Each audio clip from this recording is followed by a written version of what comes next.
নমস্কার বন্ধুরা, আজকে নভেম্বরের 9 তারিখ আমরা এসেছি শিমুলতলা, বিহারের একটা জনপ্রিয় জায়গা। এখানে বাঙালিরা আসতো হাওয়া বদল করতে এবং আমরাও ভাবলাম কিছুদিনের জন্য ছুটি ছাটার মধ্যে একটু হাওয়া বদল করলে কেমন হয়। তাই এসে পড়লাম শিমুলতলা। শিমুলতলাতে আগে থেকেই আমরা মুখার্জি ভিলা বুকিং করেই এসেছিলাম এবং যতটা না ভেবেছিলাম তার থেকেও আমরা অনেক বেশি কিছু পেয়েছি এখান থেকে। তোমরা দেখতেই পাচ্ছ আমার পিছনে একটা গেট আছে, এটা হচ্ছে এই মুখার্জি ভিলার ফ্রন্ট গেট।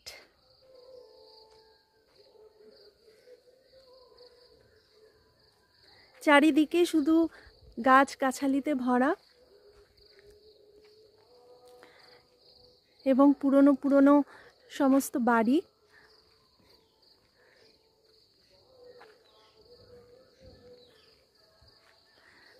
এটা আরেকটা গেট। এই গেটটা পেরিয়ে আমরা মুখার্জি ভিলাতে যাব।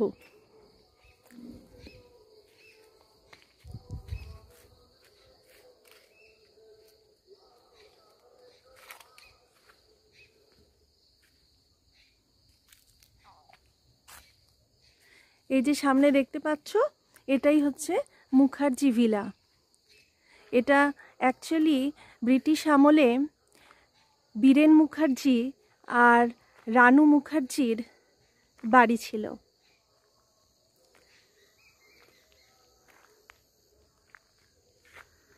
এখানে বাচ্চাদের জন্য খেলার জিনিসও আছে, যেমন দোলনা, স্লিপ, এই সমস্ত আছে।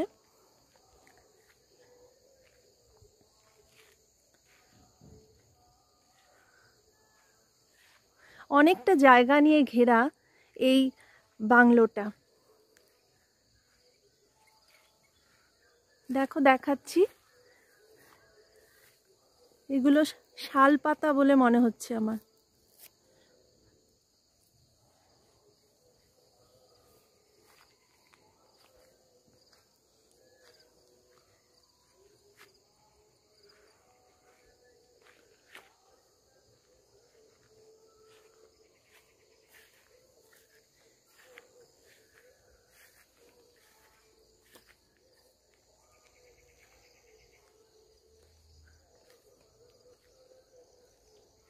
এটার উপর দিয়ে উঠবো আমি।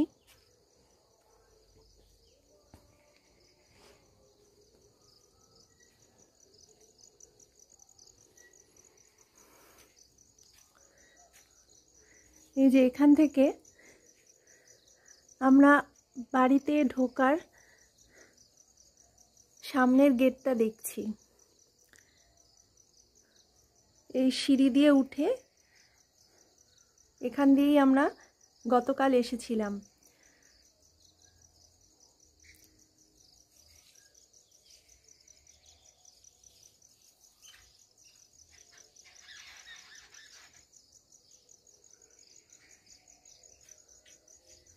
যেমন বলেছিলাম, সামনে দোলনা আছে, দোলনা চড়া যায়। প্রচুর গাছ এখানে। এখানে একটা বাতাবি লেবুর গাছ।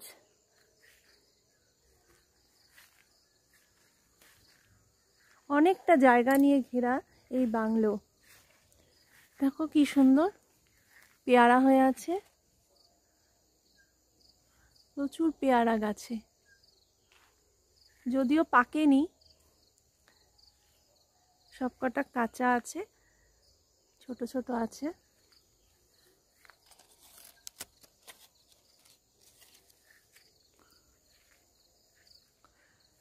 এখানে মা দোলনা চড়ছে।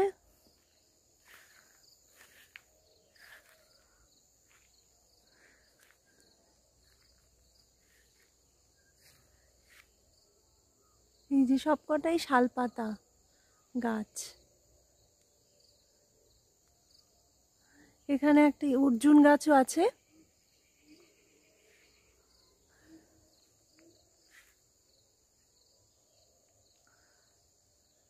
দাঁড়াও, বাড়ির পিছন দিকটা একবার ঘুরে দেখাচ্ছি তোমাদেরকে।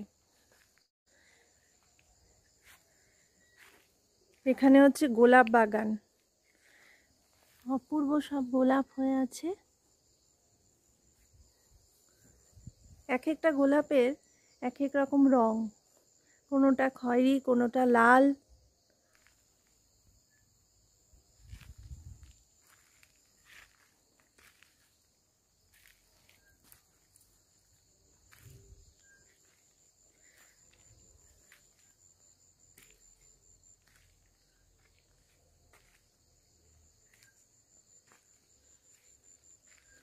এটি হলো গোলাপ বাগান।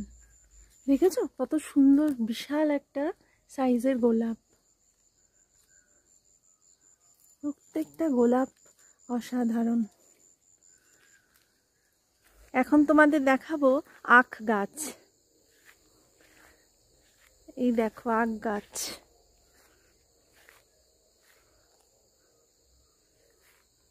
উপরটা পাতা, নিচে আখ হয়ে আছে। এই দেখো আখ হয়ে আছে।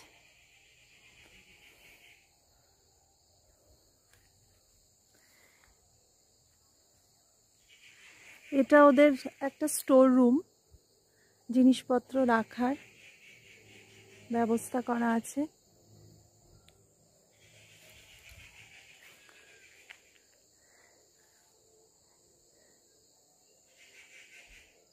এটা ভিলার পিছন দিকটা। উপরে একটা ঘন্টা বাঁধা আছে বাড়ির উপরে।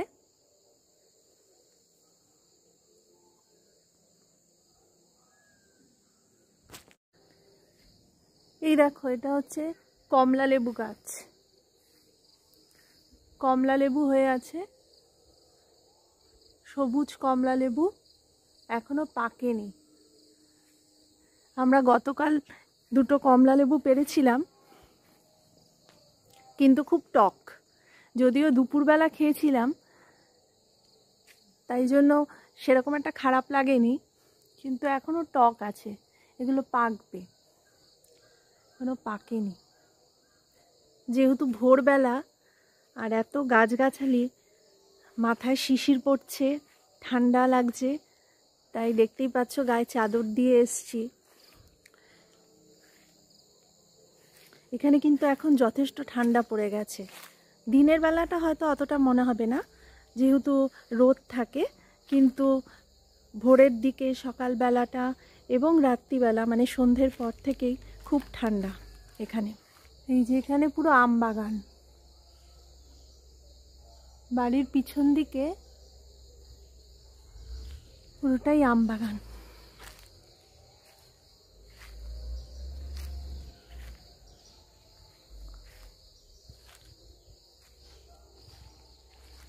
এখন গাছে কোনো আম হয়নি।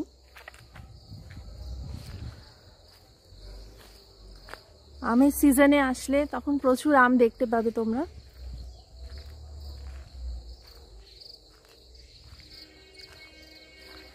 এই যে এটা হচ্ছে একটা ব্যাক গেট।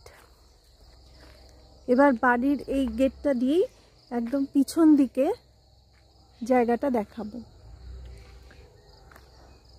দেখো দুদিকেই জঙ্গল হয়ে আছে।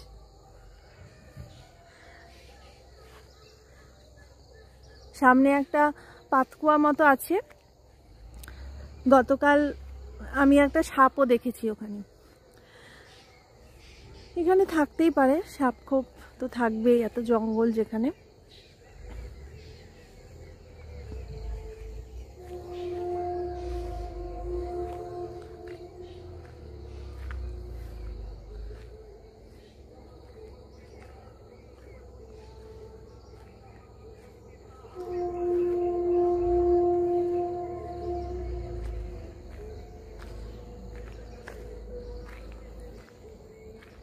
গ্রামীণ রাস্তা।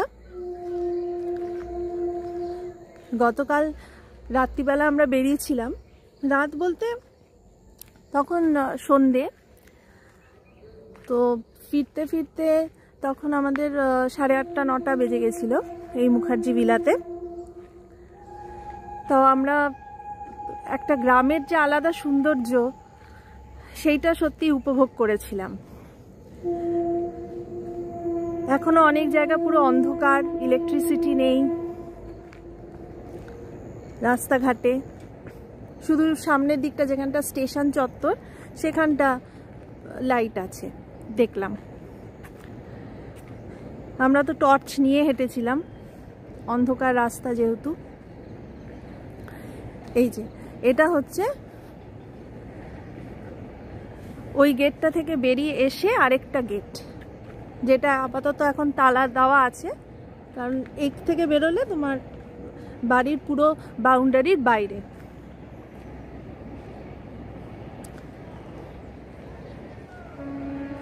এটা হচ্ছে ওই ব্যাক গেটের মেন গেটটা।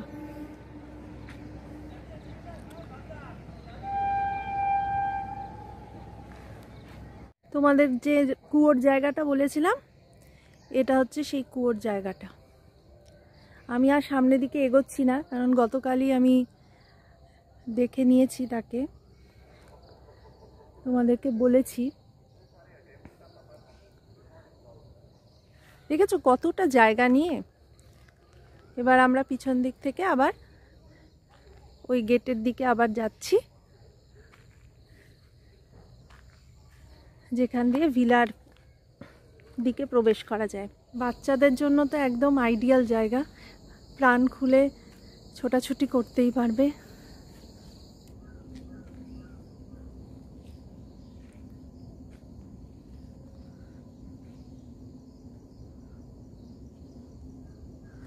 গতকাল এখান দিয়ে আমরা ঢুকেছিলাম, আগেই বলেছি। সামনে বিশাল চওড়া করিডর আছে।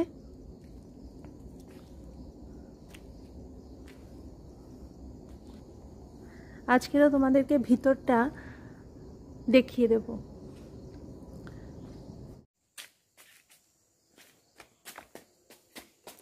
জানিস না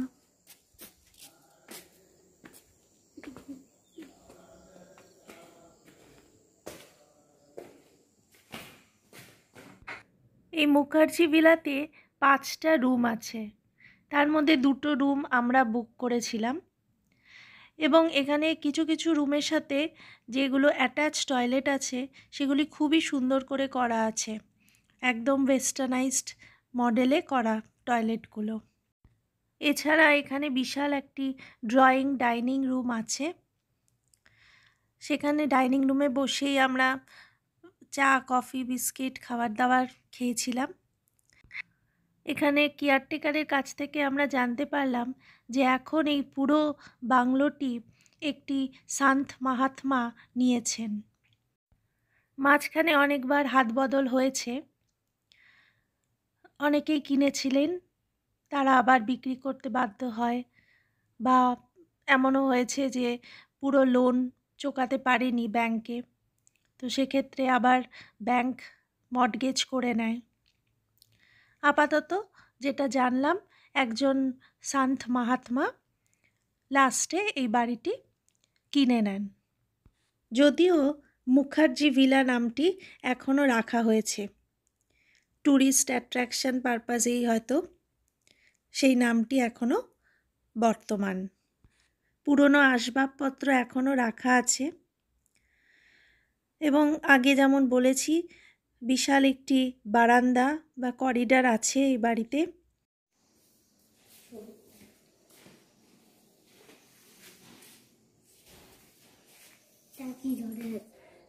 আমরা ছাদে উঠে এসেছি, দেখাচ্ছি তোমাদের ছাদটা ঘুরিয়ে। সূর্য উঠে গেছে,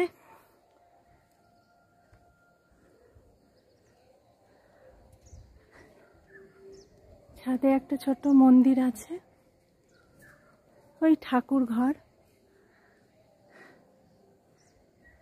এই যে ঘন্টাটা আমরা নিচ থেকে দেখাচ্ছিলাম, সেই ঘন্টাটা এখানে।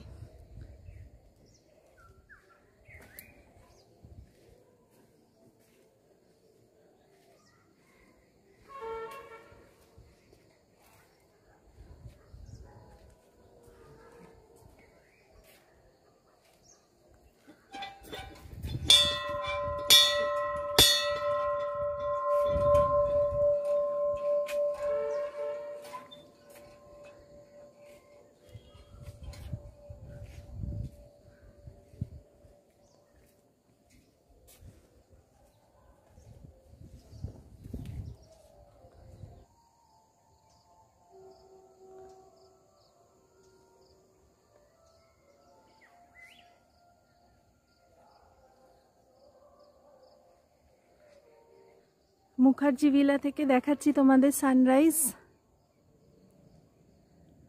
সূর্য উঠেছে, অসাধারণ লাগছে।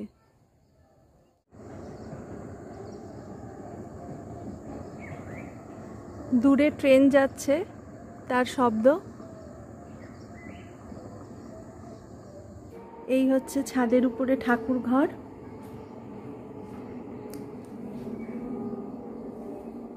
লোকনাথ বাবা আছে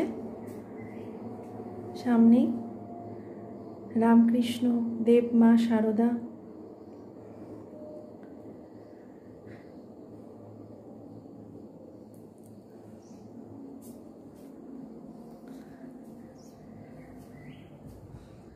আমরা ছাদ থেকে এখন নেমে যাব। দেখো সেই আগেকার দিনের সিঁড়ি, পেঁচানো পেঁচানো।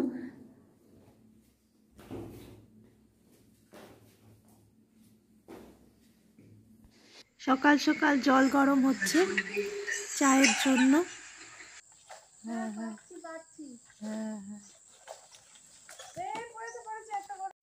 শেষ পর্যন্ত একটা পাকা কমলা পেলাম আমরা।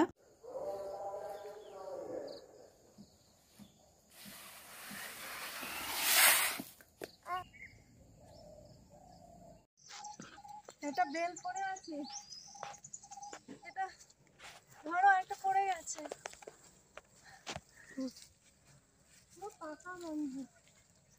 পুরো পাকা গাছ, পাকা গাছ, পাকা পড়ে গেছে নিচে।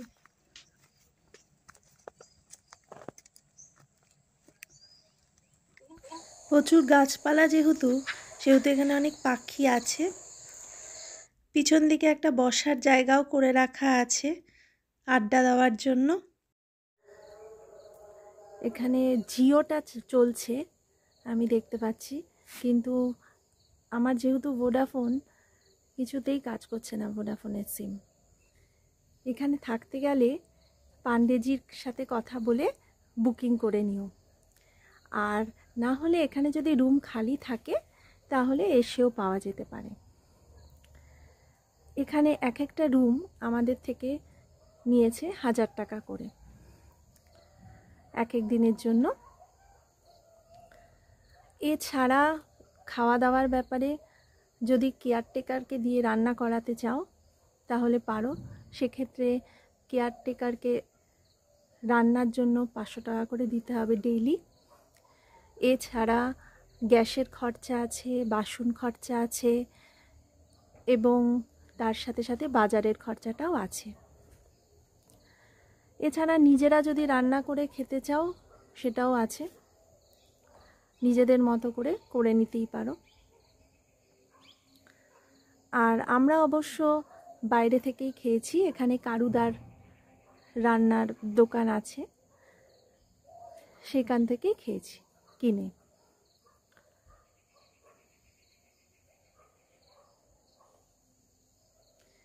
আমার ভিডিওটা কেমন লাগলো বন্ধুরা, অবশ্যই একটা লাইক আর কমেন্ট করে জানিও।